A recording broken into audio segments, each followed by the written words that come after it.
हमारे उलमाओं का ज्ञान बाबरी मस्जिद के समय नहीं था। हमारे उलमाओं का ज्ञान जब मौलाना साद साहब गिरफ्तार हुए तब नहीं था। हमारे उलमाओं का ज्ञान तब नहीं था जब मॉब लिंचिंग होती थी तब नहीं था। लेकिन पैसा पाने के बाद इलेक्शन से एक दिन पहले चुनाव प्रचार बंद होने के बाद उनका ज्ञान कि भाजपा को कौन रोक रहा है उनको मालूम हो जाता। तो भाई सियासी उलमाओं से सावधान रहना। उलमा हमारे सर के ताज हैं, लेकिन कौन? बेईमान उलमा नहीं। और वोटों को पैसा लेकर बेचवाने का काम कौन करता है? बेईमान उलमा करता है, उलमा नहीं करता। उलमा अगर अपनी राय देगा तो उसके पीछे पैसा नहीं लेगा। भाजपा हराना है, भाजपा हराना है, भाजपा हराना है, ये नारा मुस्लिम समाज का नारा नहीं है। कुछ पालतू टाइप के उलमा हजरात सैलरी पेड, ये बात मैं मंच से कह रहा हूं, उलमा हजरात को बहुत बुरी भी लग सकती है, लेकिन ये सीरियस बात है। समाज में ये बात फैलाने का काम कौन करता है? उलमा हजरात करते हैं। एक रथ यात्रा गुजरात से चली 90-91 के आसपास, 92 के आसपास। उसका नेतृत्व करने वाले ने दावा किया गुजरात से कि मैं ये रथ यात्रा लेके निकल रहा हूं, जब उत्तर प्रदेश में पहुंचूंगा तो बाबरी मस्जिद को गिराऊंगा। उस समय हमारे तमाम वो सियासी उलमा हजरात जो फतवा देते हैं इलेक्शन पीरियड में, उनका कोई फतवा नहीं आया। 92 का एक दौर आया, बाबरी मस्जिद गिरा दी गई और एक भीड़ ने चैलेंज करके कहा कि मैं गिराने 6 तारीख को जा रहा हूं। हमारे उत्तर प्रदेश के और हिंदुस्तान के किसी सियासी मौलाना ने कोई एहतजाज नहीं किया, कोई एतराज नहीं किया कि हम इसको रोकेंगे। आज कोई भी घटना होती है तो अगर हुकूमत से लड़ने की स्थिति में आप नहीं तो 10 आदमी झंडा डंडा लेके खड़ा होता है कि मुर्दाबाद मुर्दाबाद, हम इसको नहीं मानेंगे। खड़ा होता है ना भाई। किसी सियासी उलमा ने इस बात की कोशिश नहीं की। जब सियासी जमात के लोग दौलत की गड्डियां ले लेकर निकलेंगे तो हमारे बेईमान उलमा, सारे उलमाओं को नहीं कह रहा हूं, सिर्फ बेईमान उलमा, क्यों?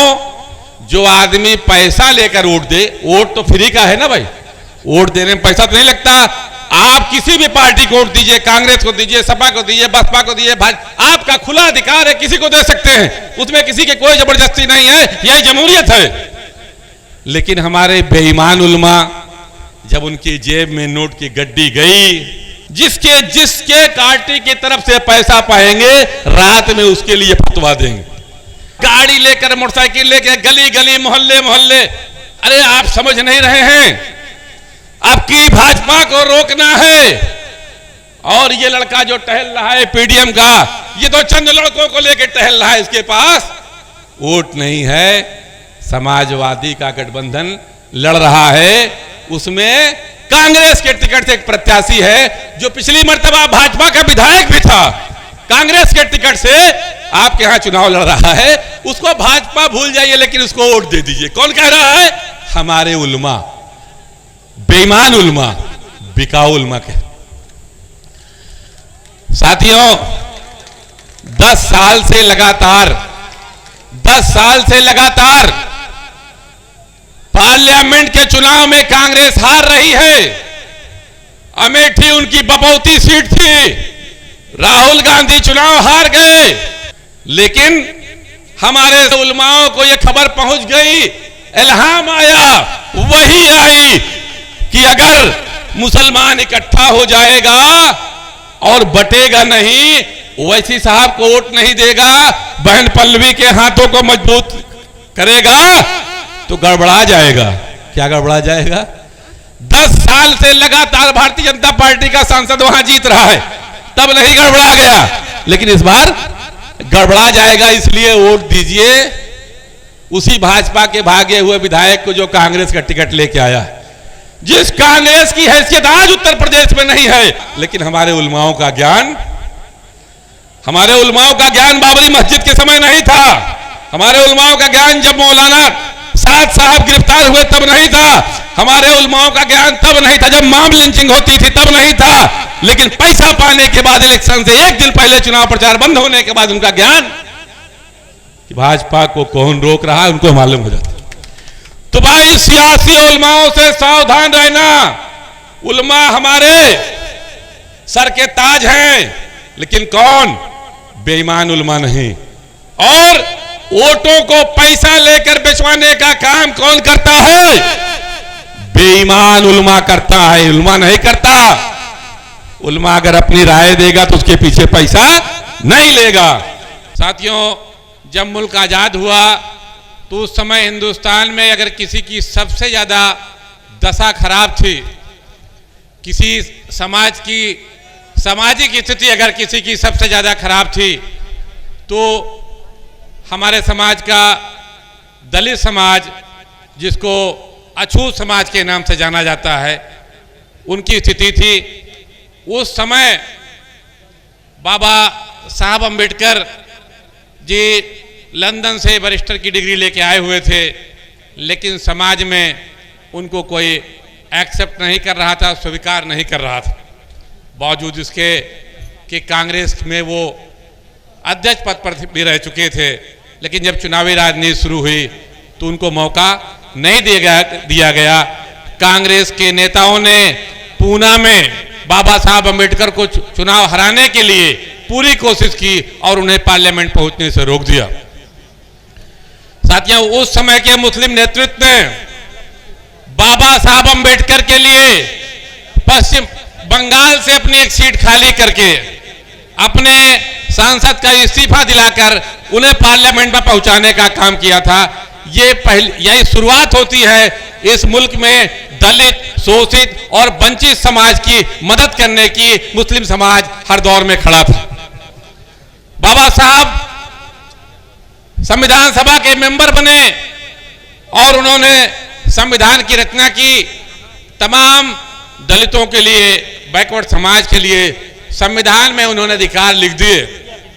लेकिन फिर भी 50 साल के कांग्रेस के दौर इक़्तिदार में वो शोषण जो 6000 साल से लगातार इस मुल्क में जारी था, कांग्रेस के दौर में भी होता रहा।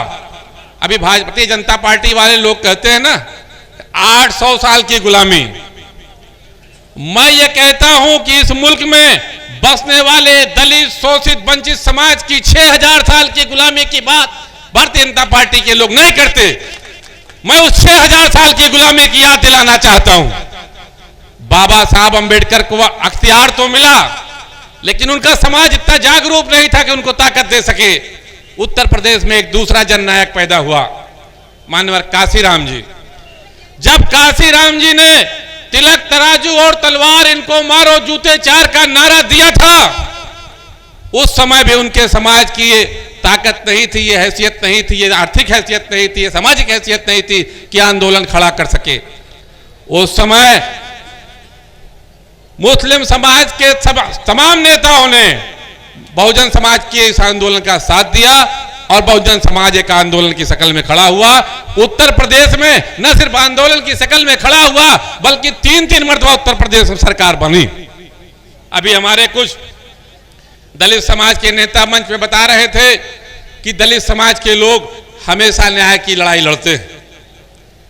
एक हमारा समाज, मुस्लिम समाज, जिसको सफेद हस्ती से मिटाने की कसम खाकर सत्ता में आए नरेंद्र मोदी, और ये उत्तर प्रदेश में सत्ता की कुर्सी पर बैठे हुए, इन लोगों का यह मकसद था कि हिंदुस्तान से मुसलमानों को मिटा देंगे, और इनके एजेंडे में था। लेकिन मैं ये पूछना चाहता हूं कि 10 साल की हुकूमत दिल्ली में और लगभग 7-8 साल की उत्तर प्रदेश में हुकूमत, मुसलमानों का कहीं बाल भी बाका हुआ?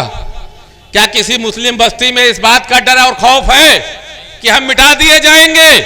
क्या किसी मुस्लिम समाज के अंदर इस बात का कोई डर है कि हमको यहां से लोग हकाल देंगे, निकाल देंगे? हमारा समाज पूरे इत्मीनान के साथ है साथियों। लेकिन मैं बात कर रहा था कि 6000 साल से जो समाज गुलाम था, उसको सत्ता के सिंहासन पे पहुंचाने के लिए उत्तर प्रदेश में 25% मुसलमानों ने, जो उत्तर प्रदेश की आबादी की 25% था, कंधे से कंधा लगाया और मुख्यमंत्री की कुर्सी पर बैठाया। बैठाया कि नहीं बैठाया? उत्तर प्रदेश में अगर मुस्लिम समाज का साथ ना होता तो मैं दावे के साथ कह सकता हूं कि बहुजन समाज पार्टी कभी सत्ता में नहीं आती और मायावती नाम की कोई मुख्यमंत्री उत्तर प्रदेश में पैदा नहीं होती। इस शांत रहिए, नारा न लगाइए, सीरियस बात कर रहा हूं। इस काम को करने के लिए उत्तर प्रदेश में अगर किसी समाज ने बहुजन समाज पार्टी के साथ कंधे से कंधा मिलाया तो सिर्फ और सिर्फ मुस्लिम समाज था। लेकिन जब मुसलमानों पे जुल्म होता है, मुसलमानों पे अत्याचार होता है, तो बड़े दावे के साथ कह सकता हूं कि किसी भी बहुजन नेतृत्व ने, ना मायावती जी ने और ना ही बहुजन आंदोलन के तमाम छुटभैये नेता जो ये दावा करते हैं कि हम बहुजन समाज को नेतृत्व देंगे, मध्य प्रदेश में नेतृत्व नहीं दे पा रहे हैं, राजस्थान में नेतृत्व नहीं दे पा रहे हैं। उत्तर प्रदेश में मुस्लिम समाज ने साथ दिया, 3-3 मर्तबा सरकार बनाई। उस बहन मायावती जी का यह कहना है कि चूंकि मुस्लिम कट्टरपंथी होता है इसलिए मैंने अपने समाज के लोगों का वोट डाइवर्ट कर दिया। कहां डाइवर्ट कर दिया?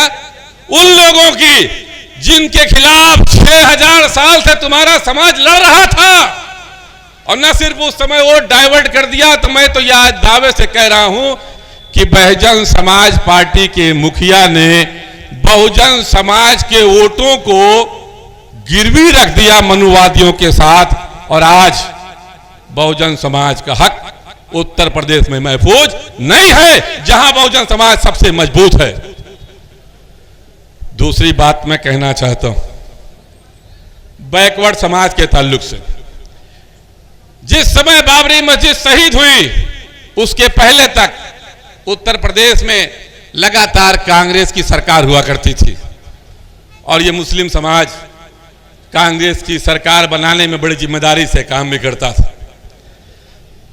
आजादी के पहले दिन से और बाबरी मस्जिद की शहादत के पहले तक पूरे हिंदुस्तान में कांग्रेस ने अपने दौर इक़्तिदार में हजारों दंगे कराए। मलियाना, भागलपुर, अलीगढ़, मेरठ, मुरादाबाद तमाम दंगों की तारीख रही। लेकिन बाबरी मस्जिद की शहादत के बाद मुसलमानों का सब्र जवाब दे गया। मुसलमानों ने कांग्रेस को उत्तर प्रदेश में वोट देना बंद कर दिया। हालत यह है कि आज उत्तर प्रदेश में कांग्रेस का एक भी नुमाइंदा, कभी 1 सीट जीतती है, कभी 2 सीट जीतती है, कभी 3 सीट जीतती है।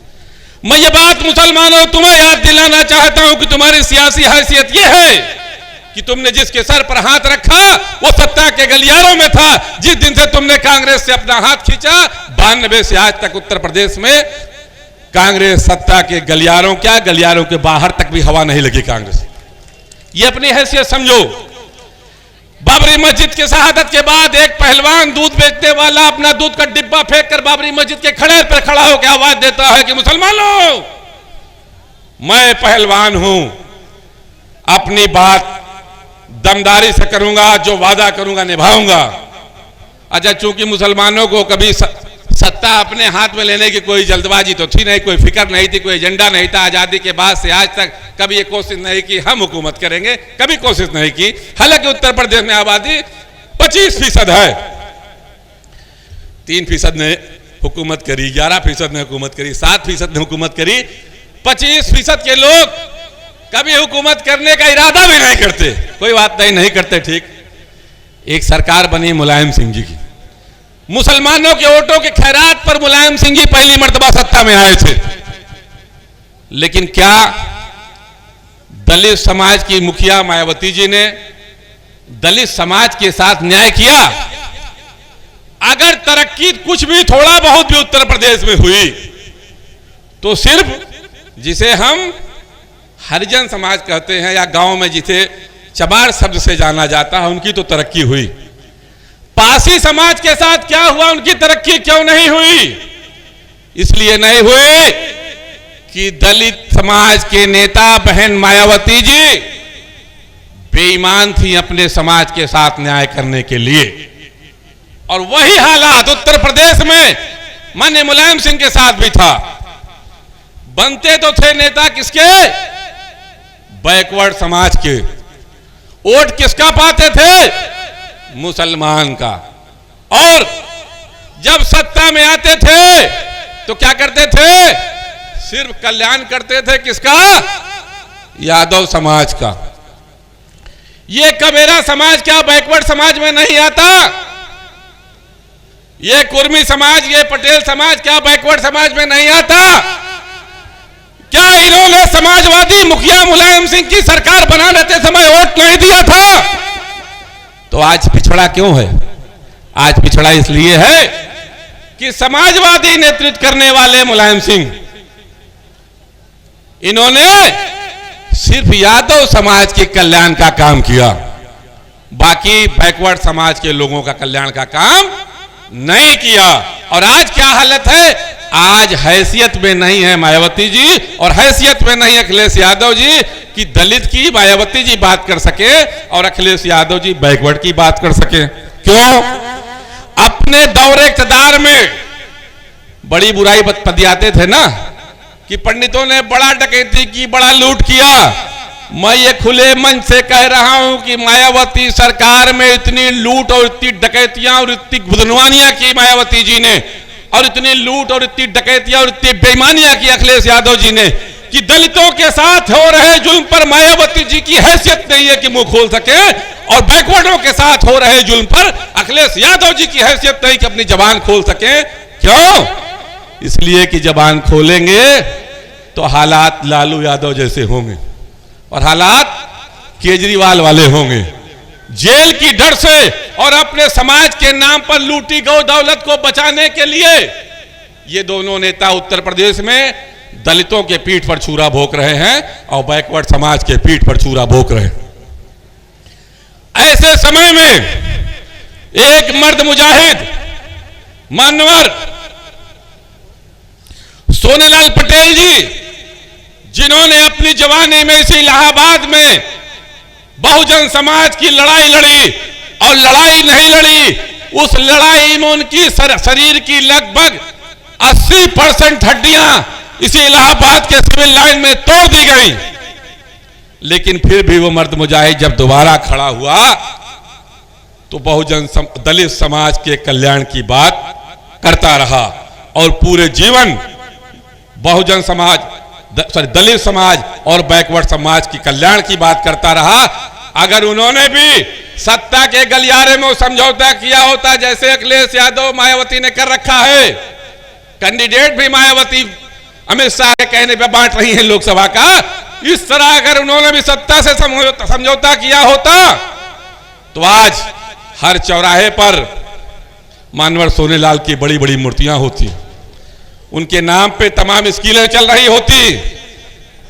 आज प्रतापगढ़ में एक मेडिकल कॉलेज का नाम मान्यवर सोनेलाल पटेल जी के नाम से रखा गया। मैं दावे से कह रहा हूं कि उस मेडिकल कॉलेज में झाड़ू लगाने के लिए भी किसी कमेरा समाज के आदमी की भर्ती नहीं हुई है जिसके नाम से वो अस्पताल का नाम रखा गया है। वो सिर्फ कमेरा समाज को वोटों के रूप में डकैती करने के लिए एक पोस्टर वहां पर लगाया गया है। मैं आपके बीच में बैठी हुई बहन पल्लवी पटेल जी की इस दिलेरी का इस मंच से स्वागत करता हूं कि ऐसे माहौल में जब उत्तर प्रदेश में जालिम सरकार बैठी है और उसके आंख में आंख मिला के चलने वाला कोई दलित नेता नहीं, कोई बैकवर्ड नेता नहीं, सिर्फ और सिर्फ एक नेता पूरे हिंदुस्तान में है, वो पार्लियामेंट में जनाब बैरिस्टर असदुद्दीन ओवैसी है। और अगर उत्तर प्रदेश की असेंबली में कोई नेता है जो दलितों की हक के लिए बोल रही है, जो बैकवर्ड समाज के हक के लिए बोल रही है, तो आपके मंच में बैठी हुई बहुजन और दलित के आंदोलन में अपनी आज तक की उम्र खपाने वाली महिला विधानसभा में इस जालिम हुकूमत से लड़ रही है। न सिर्फ लड़ रही है बल्कि आपके इस कौशाम्बी विधानसभा में उसके जालिम उप मुख्यमंत्री को चुनाव मैदान में पटखनी दे करके एक तारीख रख दिया उन्होंने कि हमारे पास यह हैसियत है, हम लड़ेंगे तो बदलेंगे। साथियों, आपका भाई नारा न लगाइए, शांत रहिए। अरे परेशान ना होइए भाई, अभी टाइम है, टाइम है अभी आने का टाइम। मैं जो बात कह रहा हूं उसको सुनिए। पीडीएम गठबंधन की जरूरत क्यों पड़ी? पी माने पिछड़ा, पिछड़ा समाज में बहुजन ये समाजवादी के नेता पिछड़े समाज के नेतृत्व अब नहीं कर रहे हैं, इसलिए पिछड़े समाज का पी और दलित समाज की मुखिया मायावती जी दलितों का नेतृत्व नहीं कर रही हैं, न दलित को संगठित कर पा रही हैं, न उनका नेतृत्व कर रही हैं। जिस लड़ाई को लेकर, जिस आंदोलन को लेकर के बहुजन समाज खड़ा हुआ था, मायावती जी ने अपने समाज को बेच दिया उन मनुवादियों के हाथ में, और आज उत्तर प्रदेश में फिर से दलित समाज गुलामी की तरफ जा रहा है। इसलिए दलित समाज और मुसलमान जिसके दिमाग में कोई एजेंडा नहीं है कि हम भी सरकार बनाएंगे और हम भी मुख्यमंत्री बनेंगे और हम भी प्रधानमंत्री बनेंगे, कोई एजेंडा नहीं है। हालांकि उत्तर प्रदेश में 25% आबादी है, हर 4 में से एक आदमी मुसलमान है, और 27% वोटों के साथ अखिलेश मुलायम सिंह यादव मुख्यमंत्री बने थे।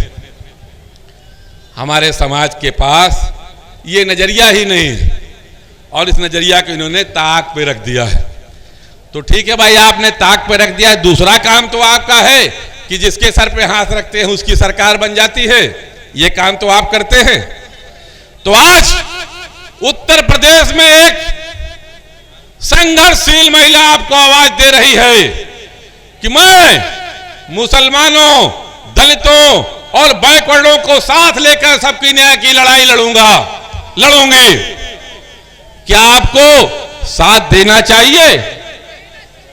मुस्लिम समाज के लोगों से पूछ रहा हूं, देना चाहिए?